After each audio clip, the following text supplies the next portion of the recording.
Babaakin pa to. Tapos na. Sarap. Salamat sa aking asawa. Hindi ako na masarap na buto.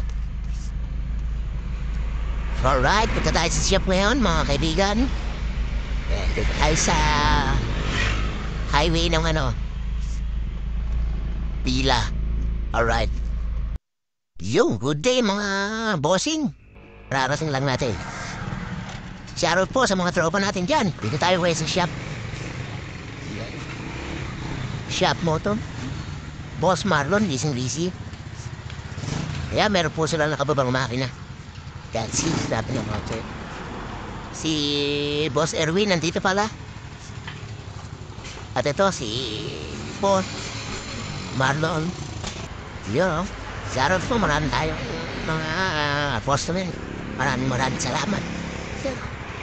Sa naka-miss po ng vlog sa ating shop. Yun.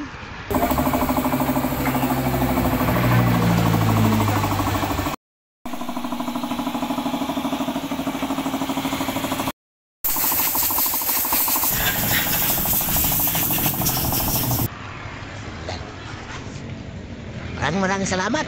Thanks for watching. Bye.